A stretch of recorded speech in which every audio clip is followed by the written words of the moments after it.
ದೊಡ್ಡ ದೊಡ್ಡ ವ್ಯಕ್ತಿ ವಿರುದ್ಧ ಏನು ಹೋರಾಡಕ್ಕಿತ್ತಲ್ಲ ಅವಾಗ ಮಂಜು ಯಾರ ಅನ್ನೋದು ಗೊತ್ತಾಯ್ತಾ.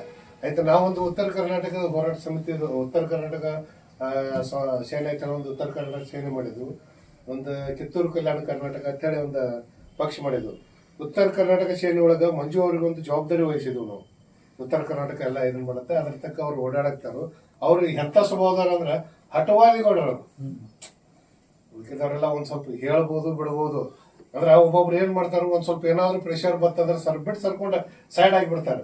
ಆದ್ರೆ ಆ ಸ್ವಭಾವದವ್ರು ಇವ್ರಲ್ಲ ಹೇಳಕ್ ಇಚ್ಛಾ ಪಡ್ತೀನಿ. ಏನೇ ಇದ್ರು ಡೈರೆಕ್ಟ್ ಮಾಡ್ತಾರೋ, ಅದಕ್ಕೆ ಫೇಸ್ ಮಾಡ್ತಾರೋ. ಅಂದ್ರೆ ಇಂಥ ಜನ ಇಲ್ಲಿ ನಮ್ಮ ಸಮಾಜದಾಗ ಅತ್ಯಂತ ಜರೂರಿ ಐತಿ ಇಂಥ ಜನರ. ಅಂದ್ರೆ ಇಂಥವ್ರಿಂದ ಒಂದ್ ಸ್ವಲ್ಪ ಏನೋ ಕೆಲಸಗಳು ಒಂದ್ ಸ್ವಲ್ಪ ಜನರಿಗೆ, ಅಧಿಕಾರಿಗಳಿಗೆ ಒಂದ್ ಸ್ವಲ್ಪ ಅಂಜಿಕೆ ಐತಿ. ಇಲ್ಲಪ್ಪ ಯಾರೋ ಕೇಳ್ತಾರತ್ತ. ಈಗ ಹೆಂಗಾಗ್ಬಿಟ್ಟತಿ, ಬೇಕಾದ ಆಫೀಸ್ನಾಗ ಹೋಗ್ರಿ, ಡೈರೆಕ್ಟ್ ಡೀಲಿಂಗ್ ಡೈರೆಕ್ಟ್ ಮಾತಾಡ್ತಾರ್ರಿ. ಆದ್ರೆ ಇಂಥವ್ರಿಂದಲೇ ಒಂದ್ ಸ್ವಲ್ಪ ಸಣ್ಣ ಸಣ್ಣ ಜನರಿಗೆ ಕೆಲಸ ಆಗ್ತಾವ. ಸಣ್ಣ ಸಣ್ಣ ಜನರಿಗೆ ಸರ್ಕಾರದಿಂದ ಹೋಗ್ತಂತ ಬರ್ತಕ್ಕಂತ ಅನುದಾನ ಆಗಿರ್ಬೋದು, ಏನಾಗಿರ್ಬೋದು, ಮುಟ್ಟಕ ಮಂಜು ಅವರು ಒಂದ್ ಸ್ವಲ್ಪ ಕಾರಣೀಭೂತರಾದ್ರ ವೇದಿಕೆ ಮುಖಾಂತರ ಹೇಳ್ತಾರೆ. ಅದಕ್ಕೆ ಇವರಿಗೆ ಚಲೋ ಮಾಡೋರಿಗೆ ಮಂದಿ ಬಹಳ ಕಡಿಮೆ. ಯಾವ್ದಾಗ್ಲಿ ಚಲೋ ಮಾಡೋರಿಗೆ ಮಂದಿ ಬಹಳ ಕಡಿಮೆ. ಏನಾದ್ರು ಹೇಳ್ತಿರ್ತಾರಲ್ಲ, ನಾವ್ ಅದನ್ನ ಮಾಡ್ತೀವಿ ಇದನ್ನ ಮಾಡ್ತೀವಿ ಅಂತವ್ರಿಗೆ ಮಂದಿ ಜಾಸ್ತಿ. ಈಗಿನ ಕಾಲ ಹಂಗ ನಡೆದೈತಿ.